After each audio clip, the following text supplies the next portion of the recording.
Hello everyone, Sumi's প্রবাস ডায়েরির আরেকটি নতুন ব্লগে আপনাদের সবাইকে স্বাগত। আশা করছি আপনারা সবাই খুব ভালো আছেন আর আমরাও সবাই খুব ভালো আছি। রাজের বাবা যখন ছুটিতে এসেছিলো ওই 15-20 দিনের জন্য, তখনও আমাকে আগে থেকেই বলে রেখেছিল যে আমি যখন ইন্ডিয়াতে যাব ছুটিতে তখন তুমি একটা বাড়িতে পুজোর আয়োজন করো। কারণ বাড়িতে যতগুলোই পুজো হয়েছে সে গৃহপ্রবেশ ছাড়া, মানে আমার জগন্নাথ যখন অভিষেক করলাম, তারপরে নারায়ণ পুজো করলাম, মোটামুটি যে কটা পুজো হয়েছে, প্রথমবার যখন ইউকে গেলাম তখনও ঘরে একটা পুজো করেছিলাম, তো কোনো পুজোতেই ও থাকতে পারেনি। আর ও একটু পুজো আর্চা এগুলো নিজে হাতে গোছাতে বা পুজোর কাজ করতে বা পুজোতে মানে অংশগ্রহণ করতে ও খুব ভালোবাসে। তো সেই জন্য আমাকে বলেছিল যে আমি যখন যাব তখন একটা পুজোর ডেট দেখে রেখো, তখন একটা ঘরে নারায়ণ পুজো দেবো। তো আমি তখন তো নারায়ণ পুজোর ডেট আমি পাইনি, কারণ সেই সময় কোনো পূর্ণিমা পড়েনি। তো সেই জন্য আমি ঠাকুরমশাইকে জিজ্ঞেস করলাম যে আমার হাজব্যান্ড আসবে, তো একটা পুজো করবো, একটা ভালো ডেট বলুন। তখন শুনলাম যে পূর্ণিমা ছাড়াও নারায়ণ পুজো করা যায়, যে কোনো মাসে সংক্রান্তিতে নাকি নারায়ণ পুজো করা যায়। তখন তিনি ওই বিধানই দিলেন যে তাহলে তুমি ওই সংক্রান্তিতেই পুজোটা করো। তো আমিও সেরকমই ব্যবস্থা করেছি আর কি ঘরে। আর এই যে কালকে এসেই, এখন তো বাড়িতে অনেকটাই চাপ, আর রাজও বায়না করছে দেখি তুমি কি এনেছো লাগছে, কারণ ও তো এসছে সেরকম কিছু মানে জামা কাপড় তো কিছু আনার নেই, আর কিছু প্রচুর গিফট নিয়ে এসেছিলো। সে আমি ওকে কিছু বলে দিয়েছিলাম, কিছু টুকটাক মানে আমার ওখানকার কিছু ম্যাগি আমার খুব ভালো লাগে, তো সেই জন্য ও আমার জন্য কিছু নুডলস নিয়ে এসেছিলো, আর নেল পালিশ রিমুভার, তারপরে মেকআপ রিমুভার, এগুলো আমি ওকে বলিনি, কিন্তু ও নিজে নিজেই নিয়ে এসেছিলো। সামনে যেহেতু ক্রিসমাস ছিল, ক্রিসমাস ট্রি সাজানোর জন্য কিছু ডেকোরেটিভ আইটেম নিয়ে এসছে, আর চকলেট বিস্কুট এসব তো আছেই। ও আমার কোনো সাজার জিনিস আগে কখনোই একা একা কেনেনি, তাই nail polish remover, makeup remover এগুলো দেখে আমি একটু অবাকই হলাম। আমি ওকে বললাম যে তুমি জানো এই জিনিসগুলো হয়? ও বললো যে আমি গেছিলাম মলে, তো তখন দেখলাম এগুলো রয়েছে। ও বেশ পড়ে নিয়ে এসছে যে কোনটা কি কাজে লাগে, কোনটা আমার লাগতে পারে। হ্যাঁ, আমি আনার মধ্যে খালি বলেছিলাম যে তুমি আমাকে একটা নিভিয়া ক্রিম এনে দিও, কারণ ওখানকার নিভিয়া ক্রিমটা না একটু মোটা, মানে স্কিনে অনেকক্ষণ থাকে, সাদা ক্রিমটা। তো আমার ওটা খুব ভালো লাগে, যখন ওখানে ছিলাম ওটা ভীষণ কাজে দিত আমার। তো আমি বলেছিলাম যে তুমি আমাকে একটা ক্রিম এনে দিও বড়, ওটা আমি আনতে বলেছিলাম। বাকি যেগুলো দেখছি ও বেশ নিজের থেকেই নিয়ে এসছে। প্রচুর খেলনাও এনেছে আমার ভাগ্নের জন্য, রাজের জন্য। এই একটা খেলনা দেখুন কিরকম ছাপ উঠে যায়, সে নাক থেকে শুরু করে মুখ থেকে সে বাবা আর ছেলে মিলে খেলে যাচ্ছে। আর সাথে প্রচুর চকলেটও এনেছে, কেক এনেছে, কুকিজ এনেছে, এসব তো প্রতিবারই আনে, তো ওগুলো এমন কিছু না। আর এবার দেখলাম বেশ কয়েকটা খেলনা, একটা সুন্দর জাম্পার এনেছে দিদিভাইয়ের জন্য, আমার খুব পছন্দ হয়েছে ক্রিসমাস জাম্পারটা, দারুণ জিনিস ওটা, মানে আমার খুব ভালো লেগেছে জাম্পারটা। আর এইসব খেলনাগুলো নিয়ে এখন রাজের বাবা তো এইসব চলছে। আর কালকেই আমাদের বাড়িতে পুজো, তো আমি এখান থেকেই আমার পুজোর ব্লগটা কন্টিনিউ করব, কারণ আজকে রাত এখন প্রায় অনেকটাই বাজে। তো আমি কিছু বাজার হাট করে রেখেছি। আর রাজ বলল যে বাবা তুমি একটুখানি দেখাও আমার কি খেলনা এনেছো। ভাবছিলাম যে এই আনপ্যাকিংটা পরেই করব, কিন্তু রাজের তর্স হয়েছে না। বাচ্চা মানুষ কী কী খেলনা এনেছে যতক্ষণ না দেখে ওরও তো ভালো লাগছে না। তো এখন এই খেলনাপাতি নিয়েই বসে আছে। আর একটু আগেই আমরা বাজার টাজার করে সমস্তটা এসেছি। আর কালকে সকাল থেকেই আমাদের বাড়ি লেগে পড়তে হবে। আর কালকে না ঘরে একটু কীর্তনেরও ব্যবস্থা করেছি, মানে ভেবেছি যে নারায়ণ পুজোটা দেওয়ার পরে সকালবেলা পুজো হয়ে গেলে বিকেলে একটু কীর্তন দেবো। তো সকালবেলা থেকেই আমরা এই কিছুই না, জাস্ট একটু ঘরটা একটু মানে টুকটাক একটু গুছিয়ে টুছিয়ে নিয়ে, তারপর পুজোর জায়গাটাও একটু গুছিয়ে নেওয়ার পরে তারপরে আমাদের ঠাকুরমশাই আসারও মোটামুটি টাইম ছিল ওই 12টার দিকে। আর উনি আসার আগে আমরা মোটামুটি প্রায় সবটাই রেডি করে নিয়েছিলাম।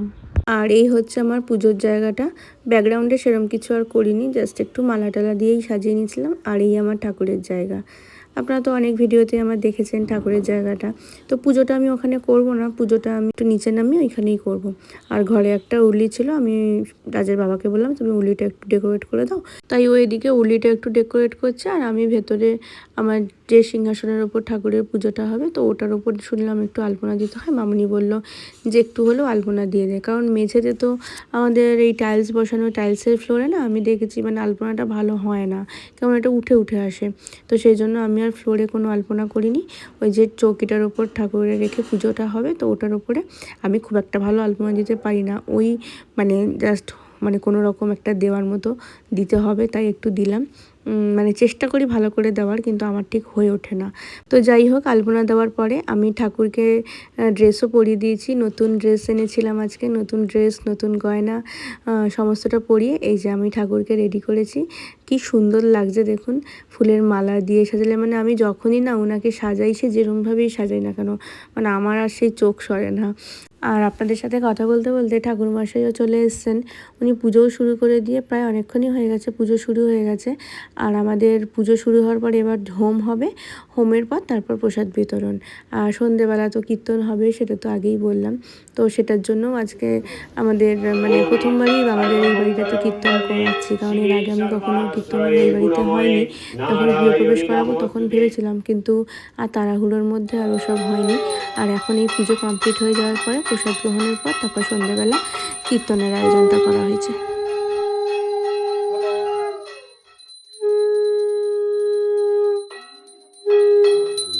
আমার দয়াল হরি বল, একবার গৌর হরি বল, নিতাই হরি বল, প্রাণ হরি বল, আমার দয়াল হরি বল।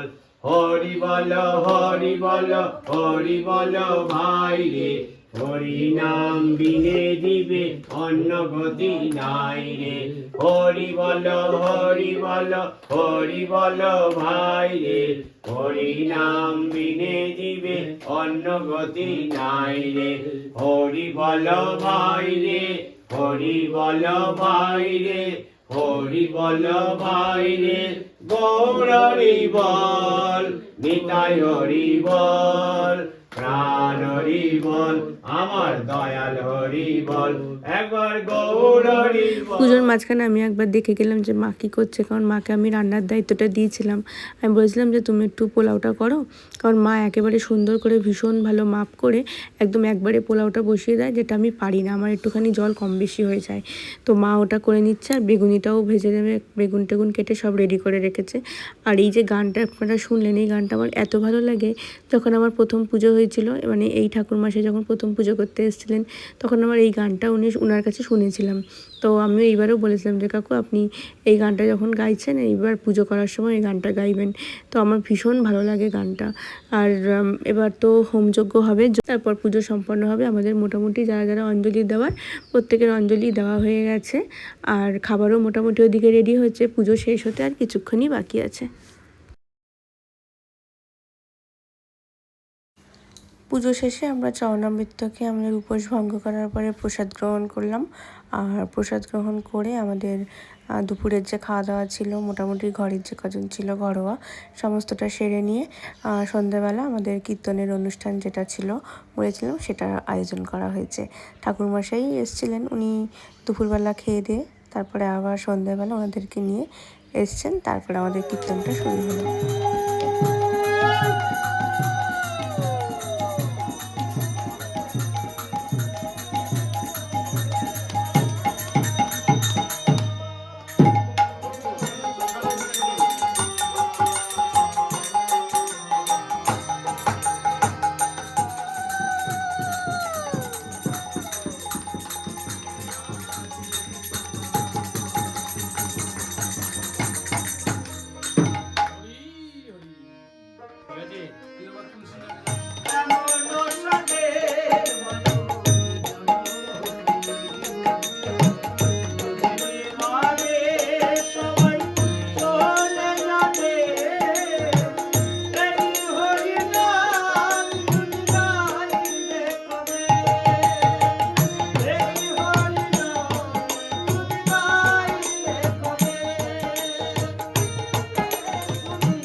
অসাধারণ লাগলো আমার এই গানটা। এমনিতেও এই গানটা আমার ভীষণই প্রিয়, যখনই শুনি আমার খুবই ভালো লাগে।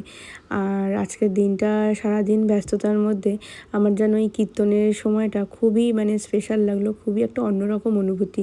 আর দেখেছি ঘরে যদি একটু নাম কীর্তন হয় না, একটা পজিটিভ ভাইবস ভীষণভাবেই ফিল করা যায়। এর আগে আমি কখনো ঘরে কীর্তন করাইনি। একবার আমার দিদা যখন মারা গিয়েছিলেন, সে আমার বিয়ের অনেক আগে, প্রায় অনেক বছর আগেকার কথা, তখন আমার মা একবার ঘরে কীর্তন হয়েছিল, তখন সেইবার শুনেছিলাম। আর এইবার প্রথম আমার বাড়িতে একটা কীর্তন হলো, বেশ ভালো লাগলো। আর ওনারাও বেশ মানে সুন্দরভাবে সমস্তটা অ্যারেঞ্জ করেছে আর কি। তো চলুন তাহলে, আজকে সারাটা দিন আমার তো এইভাবেই কেটে গেল, গান, পুজো, রান্না বান্না, মানে সমস্ত কিছু। আমরা একটু কীর্তনের সাথে নেচেও ছিলাম, সেটার ভিডিও আর আমার এই ফোনে নেই বলে আমি দিতে পারলাম না, সেটা আমার ভাই করেছিল ভিডিও। বেশ মজা হয়েছিল, ফ্ল্যাটের সবাই এসেছিল। আর মায়েরাও এবার বাড়ি চলে যাচ্ছে, অনেকক্ষণ হয়ে গেছে, রাতও হয়ে গেছে। আজকের দিনটা আমার এইভাবেই কেটে গেল। আর ব্লগটাও এবার এখানে শেষ করব। কেমন লাগলো আজকের ব্লগটা অবশ্যই জানাবেন, যদি ভালো লাগে একটা লাইক করে দেবেন। দেখা হচ্ছে নতুন আরেকটি ব্লগে খুব তাড়াতাড়ি। ততক্ষণ সবাই ভালো থাকবেন, সুস্থ থাকবেন, আর সবাইকে খুব ভালো রাখবেন। আজকে তাহলে আসি, সবাইকে টাটা।